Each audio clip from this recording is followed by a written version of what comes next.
Hi everyone, my name is Varun Chandak and I'm the founder and executive director of Access to Success, which, as many of you might know, is a leading global accelerator for accessibility startups.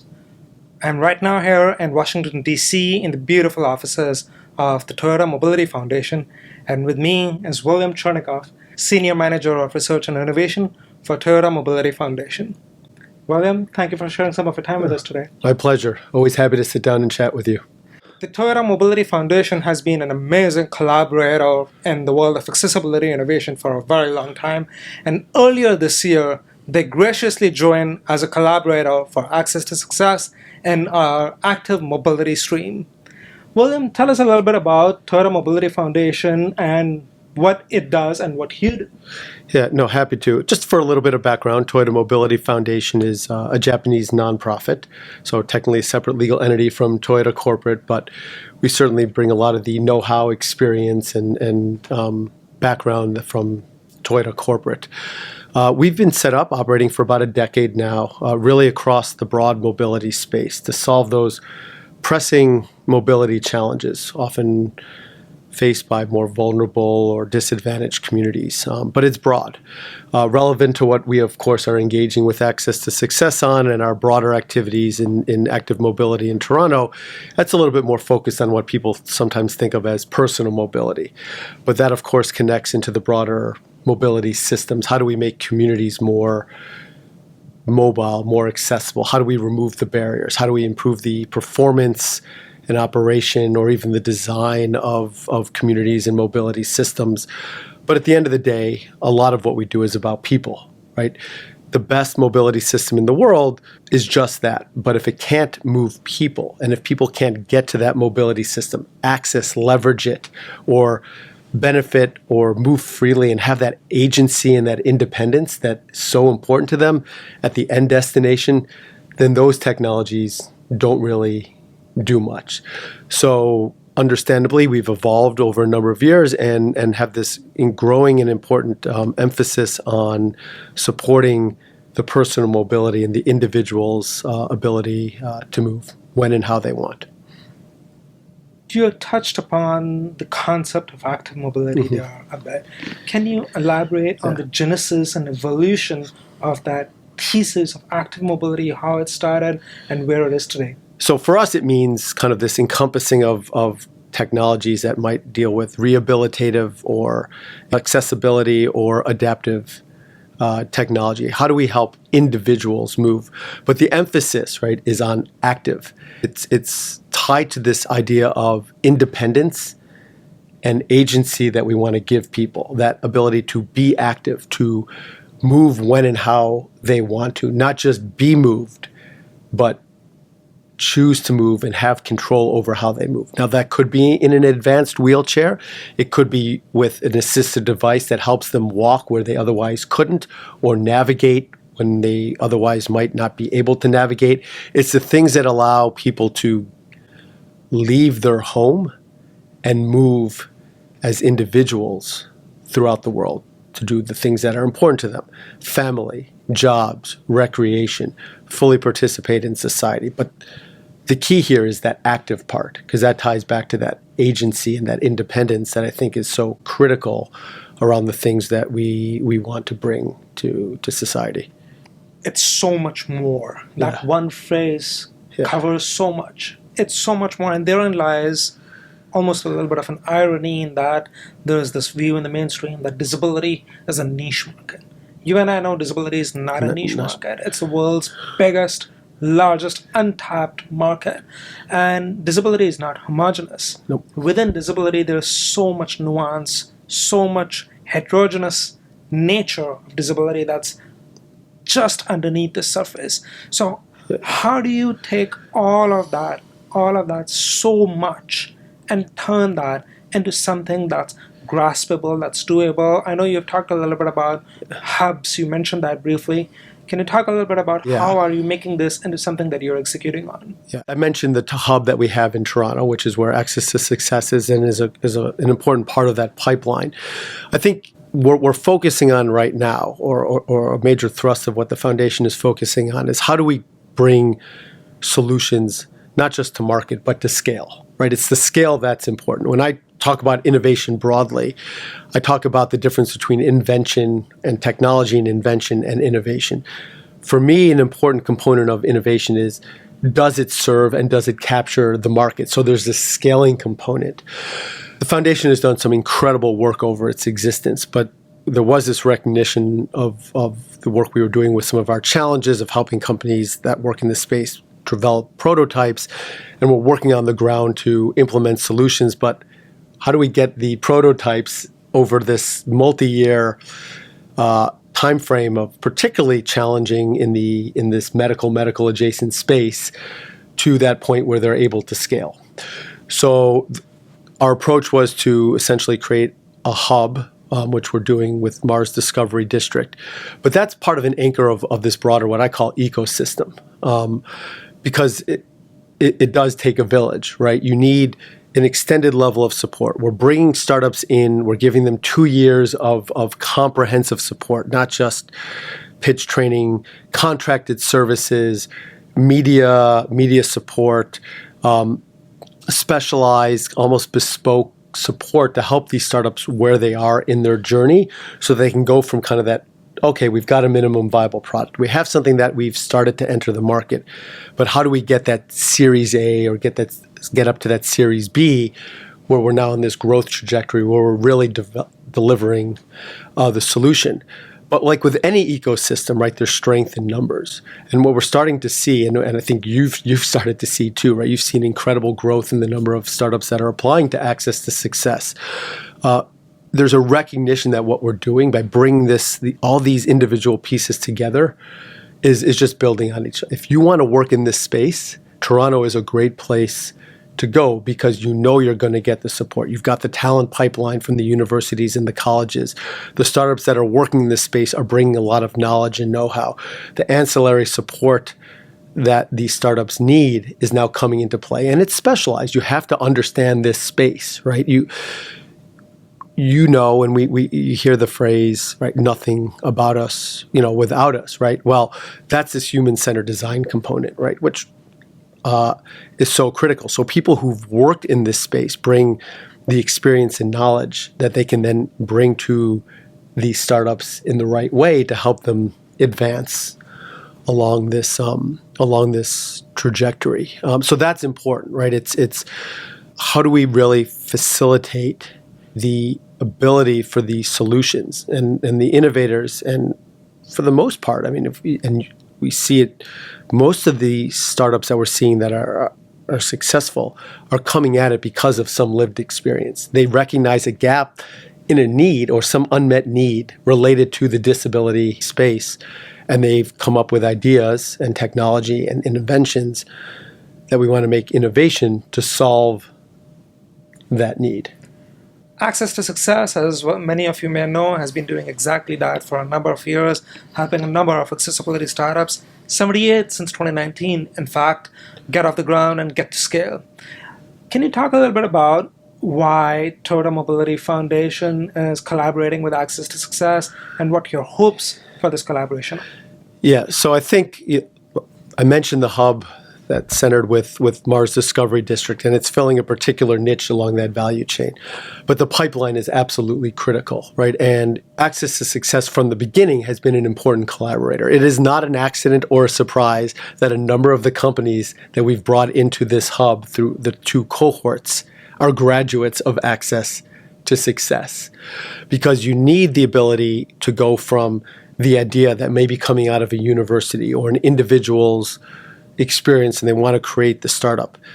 How do you go through that incubator to that accelerator to get to the point where a curated 2-year program can really help you advance? And Access to Success's reputation preceded it in terms of understanding the space, being very knowledgeable about the startups, understanding and helping them grow so that they were ready for the next step, right? It's a complex process. Anyone who's been through this, anyone who's worked in the startup space, who's taken something from the infancy of an idea to an exit knows it is a long, hard journey. And the best chances of success are having the right support because it's more than just the technology, right? There's a lot of things that have to go right and a lot of community engagement and support that's necessary. And Access to Success has played an important piece of that, right? And you're attracting a lot of startups to Toronto as a result. Now that they're in Toronto, that creates opportunities for the foundation and our other activities to engage with them. But also, we need to be involved at that earlier stage as well. Thank you. Can you share a few examples of some of the companies where you mentioned they've got into that path of success? I think there's a number of startups. I mean, our first cohort, we brought in 7 startups. Our next one, we've brought in 10 as we've learned and have been able to grow. But I think let's talk about a couple of them, like Braze Mobility, which is a startup that does blind spot sensors for wheelchairs.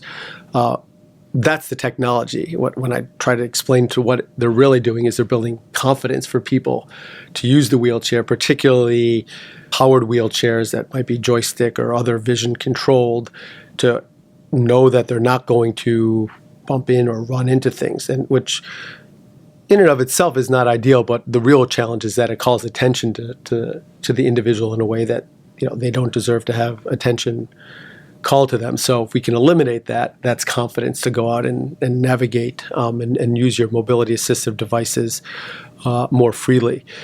This was a technology that came out of university, a faculty and the researcher. Great idea.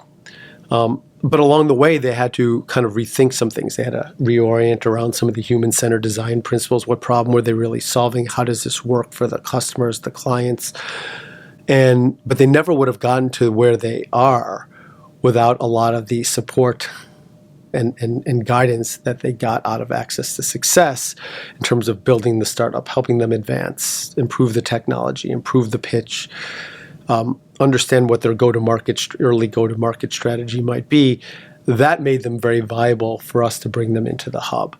You see other entities. Another one I think that we've started at Access to Success and is now part of this Mobility Unlimited hub is Deaf AI. This is a startup that is using deep machine learning AI to turn speech into American Sign Language through video avatars. Why is that important? Because you should be meeting people where they are. That's how this community prefers to communicate, not by reading captions, particularly in transportation hubs, right, like airports or rail centers. So if you can engage that community, you're helping reduce the barriers that they may face, or the challenges or the discomfort or the stress that they may face in these environments, and make it a lot easier to move the environment. This is a very challenging problem. I mean, this is the people working on this are far smarter than I am when it comes to this topic area, but they needed a lot of support, right? And you have individuals who are brilliant technologists, but that's only one aspect of what makes a company and a startup successful. So how do they get that other support, particularly when you're running very lean and may only have 2 or 3 people? An organization like Access to Success, I think, was very fundamental and foundational for helping them build out the pieces that allowed them to continue to advance through the growth stage. But it's a two-way, right? We're seeing entities like Action Mobility, who've been with the Mobility Unlimited Hub, are now going to be participating in a cohort with Access to Success to address a couple pieces of support that they need as well. So it's all, again, part of this critical ecosystem of ensuring the complete cohesiveness of what support is needed depending on the stage that these startups are advancing through. Those are some great examples, and that's the key. It's the key of this entire ecosystem that this collaboration is working.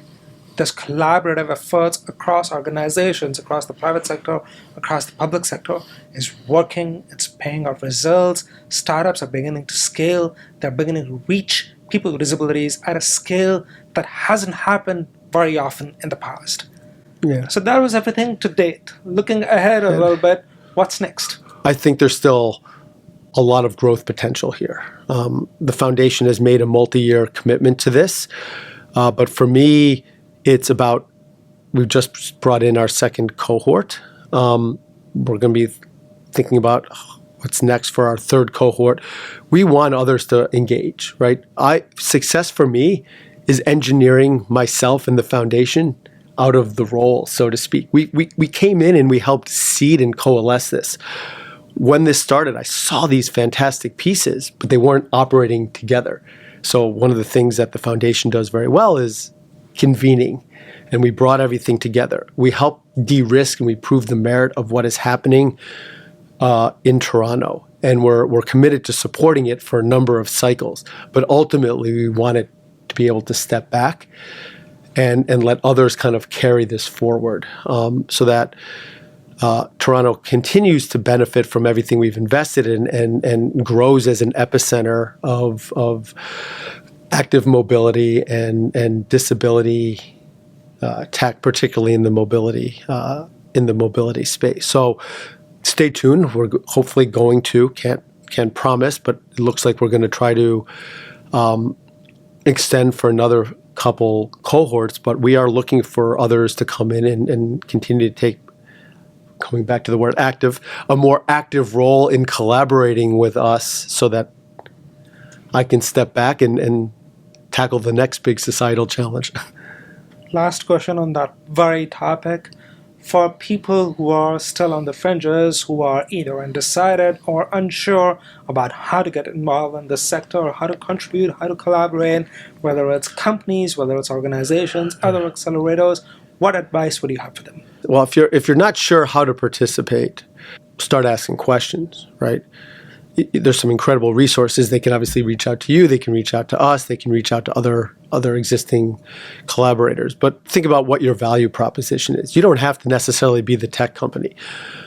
In my career, in my experience, what I've seen is a lot of times there's this, what I sometimes refer to as the outside view. You have knowledge, you have experience, you have know-how, and that might come from solving a very different problem. But by engaging in conversation, putting yourself in this space, you may recognize that your experience over here may be very critical for helping solve a problem over here in a non-traditional way. So be involved is one of the first things. Bring the resources that you have. I think we've made big headway. I think we've proven what we're seeing coming out of Toronto has absolutely shown that some of the stigmas around this space were not merited, and we've been removing them. So whether it's funding, I think we've shown that there is significant value in investing in this space. If you are on a part of your educational career trajectory and you're learning, there's a lot of value in engaging and bringing those individual disciplines, becoming part of the talent pipeline in this space. You can do well and you can make a difference and you can be very well rewarded. William, thank you for everything that you and the Toyota Mobility Foundation do. We are deeply grateful for our collaboration. And like William said, if you're unsure about where to get started, start asking questions. Reach out to us at accesstosuccess.ca. Thank you.